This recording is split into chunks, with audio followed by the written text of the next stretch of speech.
भैया, मेरा जो भी हिस्सा बनता है ना वो मुझे चाहिए। यही बात करने के लिए आपको यहाँ पर बुलाया है।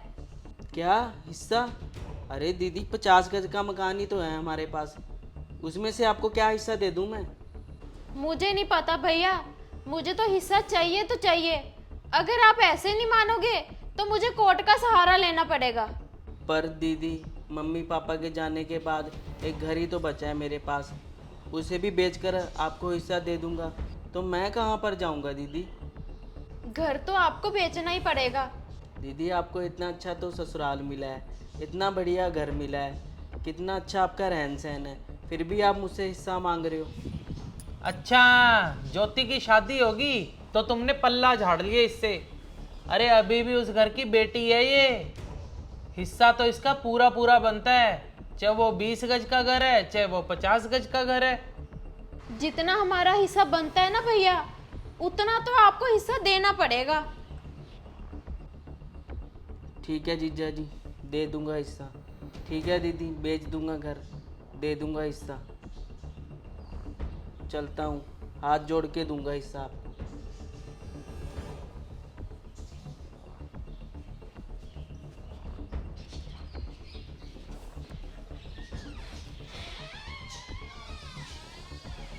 अरे अंजलि, तू? हाँ राहुल भैया, मैंने ना आपकी सारी बातें सुन ली हैं। और भैया आप ना प्लीज़ अपना घर बेचने की जल्दी मत करना। भैया और भाभी को तो मैं सबक सिखाती हूँ।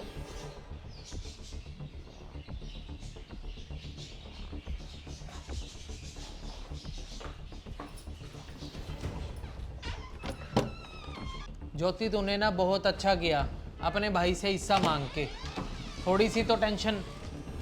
अरे वाह अंजलि वाह, अचानक आके तो ना तूने सरप्राइज ही कर दिया। और बता, क्या हाल है? बस ठीक है। भाभी कैसे हो आप? बस ये तो मौज में है पूरी। तू बता, बारिश में कैसे आना हुआ आज? भैया आपसे ना एक ज़रूरी बात करनी थी। अरे बातें तो चलती रहेंगी, तो रुक जा। जा ज्योति, चाय चुए बना ले और स्विगी से ना पकोड़े पकोड़े अरे order कर नहीं ले। भाभी नहीं, आप रुको।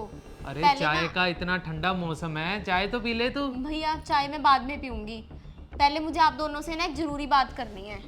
चल बता, क्या बात है? भैया मुझे ना इस घर में से मेरा हिस्सा चाहिए। क्या हिस्सा?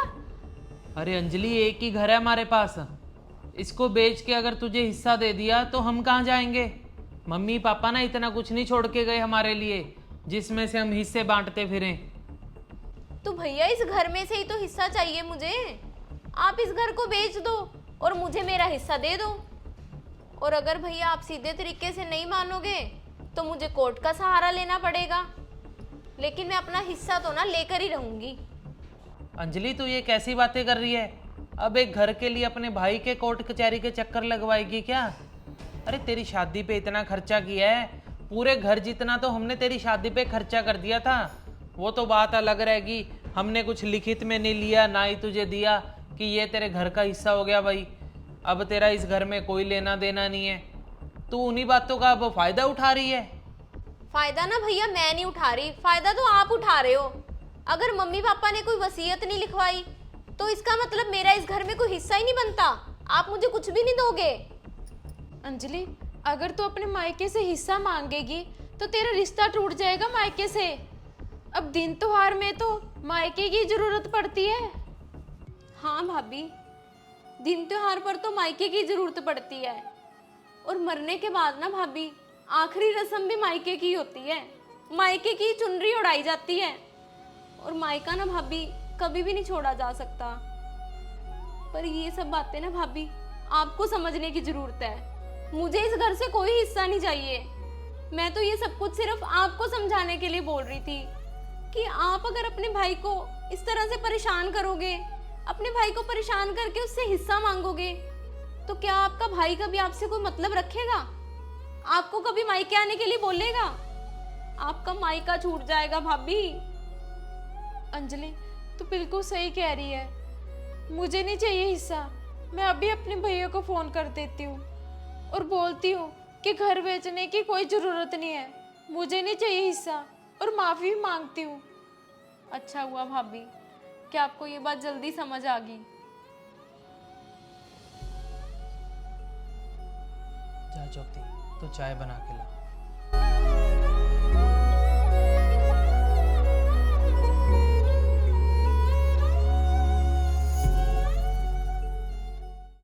तो दोस्तों, आप सभी को हमारी ये स्टोरी कैसी लगी हमें कमेंट बॉक्स में ज़रूर बताना। और एक ना आप सभी के लिए क्वेश्चन है, क्या लड़कियों को अपने मायके की प्रॉपर्टी से हिस्सा लेना चाहिए? इसके बिना आपके पास दो ऑप्शन है। पहला तो एक लड़का है जो हर समय अपनी माँ बाप की सेवा करता है, हर सुख दुख में उनका साथ देता है, वहाँ पे लड़कियाँ अपने माँ बाप को बिल्कुल नहीं पूछती, तो क्या ऐसी लड़कियों को हिस्सा मिलना चाहिए?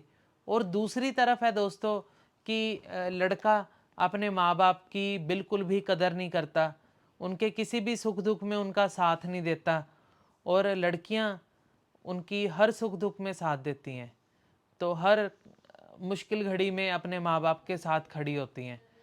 तो क्या ऐसी लड़कियों को हिस्सा मिलना चाहिए? आंसर ज़रूर करना कमेंट बॉक्स में। तो अगर स्टोरी आपको अच्छी लगी हो हमारी, तो इसे शेयर ज़रूर करना और मनचंदा फैमिली व्लॉग को फॉलो करना ना भूलना। Bye bye.